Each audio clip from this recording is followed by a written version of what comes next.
Hi friend, তোমরা সবাই কেমন আছো? আজকে আমি ছুটির ফুলের তোমাদেরকে একটি নতুন রেসিপি করে দেখাবো।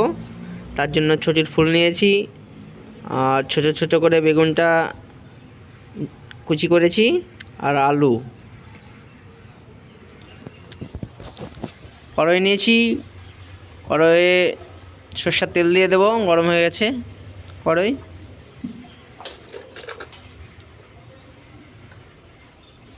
তেল গরম হয়ে গেছে, বড়ি দিয়ে দেব।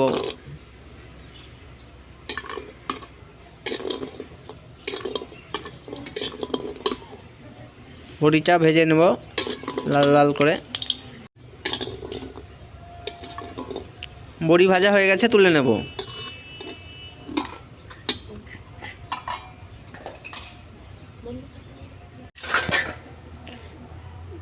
ওই তেলেই শুকনো লঙ্কা দিয়ে দেবো ফোড়নের জন্য, আর জিরে দিয়েছি, কাঁচা লঙ্কা দিয়ে দেবো, পেঁয়াজ দিয়ে দেবো,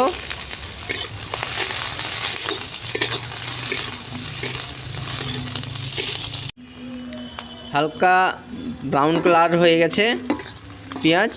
এবার ছুটির ফুলগুলো দিয়ে দেবো। ছুটির ফুল, আলু আর বেগুন।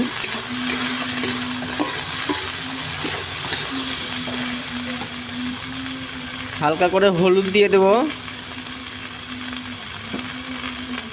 লবণ দিয়ে দেবো স্বাদ মতো।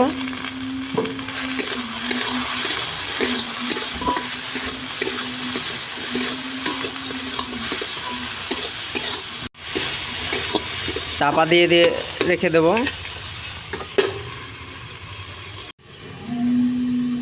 মিক্সির বাটি নিয়ে নিয়েছি, বড়িটা গুঁড়ো করে নিয়ে চলে আসবো।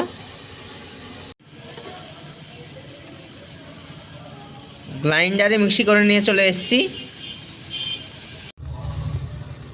ঢাকা দিয়ে রেখেছিলাম, চাপা তুলে দেখে নেব কতটা সিদ্ধ হয়েছে।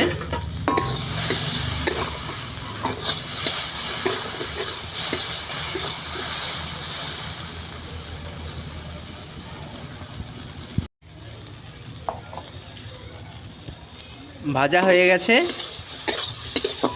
মিক্সিতে গ্রাইন্ডারে যে মিক্সিটা বড়িটা নিয়ে এসেছিলাম পিসে, সেটা দিয়ে দেব। গুঁড়ো করে দিয়ে দিয়েছি।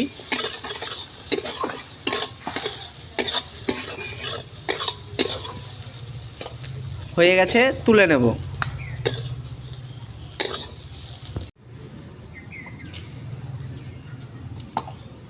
ডিশে নামিয়ে নিয়েছি, তোমরা সবাই দেখতে পাচ্ছ। তোমরা এই রেসিপি বাড়িতে তোমরা ট্রাই করবে, দিয়ে জানাবে কেমন হয়েছে। যদি ভালো লাগে তোমাদের এই রেসিপি করে, তো অবশ্যই সাবস্ক্রাইব করে দেবে, লাইক করে দেবে। আর এই রেসিপিটি আমার বউ করেছে আজকে, আমি ক্যামেরাটা ধরেছি।